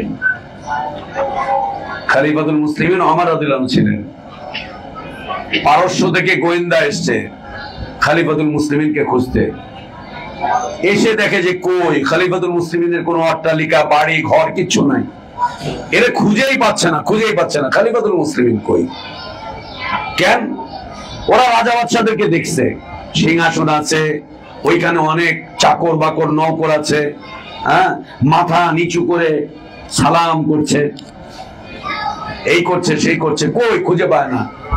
গোয়েন্দা খুঁজে না পেয়ে লোকজনদেরকে জিজ্ঞেস করতে করতে একটা পর্যায়ে খবর পেল ওই যে মরুভূমিতে গাছতলার নিচে এমনি করে শুয়ে আছে। গিয়ে দেখে যে হ্যাঁ মরুভূমিতে এমনি করে পাটি নিচে শুয়ে আছেন খলিফাতুল মুসলিমিন, পাটি নিচে শুয়ে আছেন। অবিশ্বাসই করতেছে না যে ইনি খলিফাতুল মুসলিমিন হতে পারেন। এত প্রভাবশালী একজন রাষ্ট্রনায়ক সেইভাবে করে পড়ে থাকতে পারে। আপনার সন্তানকে আপনি ইমাম হিসেবে স্বপ্ন দেখছেন, আপনার এই স্বপ্নটা দুঃস্বপ্ন। আপনাকে গোসল করতে হবে, গোসল ফরজ হয়ে গেছে, আপনার গোসল করতে হবে, পবিত্রতা অর্জন করতে হবে, বড় পবিত্রতা। আপনাকে বড় পবিত্রতা অর্জন করতে হবে। আপনার ইলম অপবিত্র হয়ে গিয়েছে। ছোটখাটো অজু টজু করলে আপনার পবিত্রতা আসবে না, এগুলো আসবে না, কখনোই আসবে না, কখনোই হবে না, কখনোই না। এই পরিবেশ, এই পরিবেশ, এই পরিবেশ। মুসা আলাইহিস সালাতু ওয়াস সালাম কি বললেন? আউযু বিল্লাহি আন নাকুনা মিনাল জাহিলিন। আমরাও এই দোয়াই পড়ি, আমরাও এই দোয়াই পড়ি। যখনই কেউ বলে এই পরিবেশ, এই পরিবেশ, হ্যান পরিবেশ, আউযু বিল্লাহি আন নাকুনা মিনাল জাহিলিন, আল্লাহুল মুস্তাআন। আর তো কিছু বলেন না, আল্লাহুল মুস্তাআন। তুমি ইলম চিহ্নিত করো, ইলম চিহ্নিত করতে পারলে তুমি মুআল্লিম পেয়ে যাবা। ভাইয়া একজন শিক্ষক দেন না, আমার বাচ্চাদেরকে এটা পড়াবে ওইটা পড়াবে। ভাই আমি শিক্ষক খুঁজে পাই না। কি বলেন, এত বছর মাদ্রাসা করছেন আপনি শিক্ষক খুঁজে পান না, এই না সে না, কই পাবো বাবা? পরে দেখা গেল উনি একজন খুব ভালো শিক্ষক নিয়ে আসছে, অনেক ভালো, দাড়িগুলো কাটা, টাকনুর নিচে প্যান্ট পরে, অনেক ভালো শিক্ষক। ও বিদাতি পদ্ধতিতে আমল করে, ওরা আখলাকের খোঁজ খবর নেয়, অনেক ভালো শিক্ষক, অনেক ভালো শিক্ষক। ইলম চিহ্নিত করো তো মুআল্লিম পাবা। আর মুআল্লিম যেখানে থাকবে সেটাই মাদ্রাসা। ওটা বিল্ডিং হতে পারে, ওটা ছাপড়াও হতে পারে, ওটা গাছতলাও হতে পারে, ওটা খোলা আকাশের নিচেও হতে পারে, ওটা ফুটপাতও হতে পারে, ওটা যে কোনো জায়গায় হতে পারে। আল্লাহ তাবারক ওয়া তাআলা তার নবী মুহাম্মদ সাল্লাল্লাহু আলাইহি ওয়াসাল্লামকে দিয়ে এই আদর্শই আমাদের জন্য রেখে গিয়েছেন। মুহাম্মদ সাল্লাল্লাহু আলাইহি ওয়াসাল্লামকে দিয়ে এই আদর্শই প্রতিষ্ঠা করিয়েছেন আল্লাহ তাবারক ওয়া তাআলা। মুআল্লিম যেখানে যাবে সেটাই মাদ্রাসা, যেখানেই থাকবে সেটাই মাদ্রাসা। বিল্ডিং হওয়ার শর্ত না। আমাদের স্কলারগণ, আমাদের মাদানী উলামাগণ এটা ভুলে গেছেন। মাদ্রাসা মানেই হচ্ছে ভবন নির্মাণ, মাদ্রাসা মানেই হচ্ছে আধুনিকীকরণ, মাদ্রাসা মানেই হচ্ছে অর্থের ইসরাফ, অর্থের অপচয়। মাদ্রাসা মানেই ভবন করো, বিল্ডিং করো, এই করো, ওই করো, সেই করো। মাদ্রাসা মানেই ভুরি ভুরি কোটি কোটি টাকা খরচ, এটার মানেই হচ্ছে মাদ্রাসা। বিলকুল না। ওইখানে ভবন থাকে, দ্বীনের চর্চা থাকে না, ইলমের চর্চা থাকে না, ইলমের সাথে আমলের চর্চা থাকে না। তালিম আছে, তারবিয়াত নেই। আর তালিমও নিরপেক্ষ দ্বীনি তালিম না, আজে বাজে তালিম দিয়ে ভরা। বিলকুল না, একদম না। এ হচ্ছে ইলম। যার কাছে ইলম আছে তিনি মুআল্লিম, আর যিনি মুআল্লিম তিনি যেখানেই থাকবেন সেটাই মাদ্রাসা। আমাদের সালাফে সালেহিনগণকে তাই দেখা গিয়েছে। নিজের বাড়িতে আছেন, ছাত্ররা সব বাড়িতে চলে এসেছে, বাড়িতে বসে বসে হাদিসের দার্স দিচ্ছেন, ছেলেপেলেরা ওখান থেকেই জ্ঞান অর্জন করে চলে যাচ্ছে। সাইনবোর্ডের নাম মাদ্রাসা না, ভবনের নাম মাদ্রাসা না। মাদ্রাসা মানে হচ্ছে ইলম চর্চার জায়গা। কোথায় জ্ঞান চর্চা হচ্ছে, কোথায় ইলমের চর্চা হচ্ছে, ওটাই হচ্ছে মাদ্রাসা, ওটাই হচ্ছে মাদ্রাসা। আর ইলমের একটা দাবি আছে। ইলমের দাবি হচ্ছে আল আমালু বিহি। ইলম আমলকে উৎসাহিত করে, ইলম আমলকে উৎসাহিত করে, ইলম আমলকে ডাকতে থাকে, ডাকতে থাকে। ইলম আমলকে ডাকে, আমলকে উৎসাহিত করে।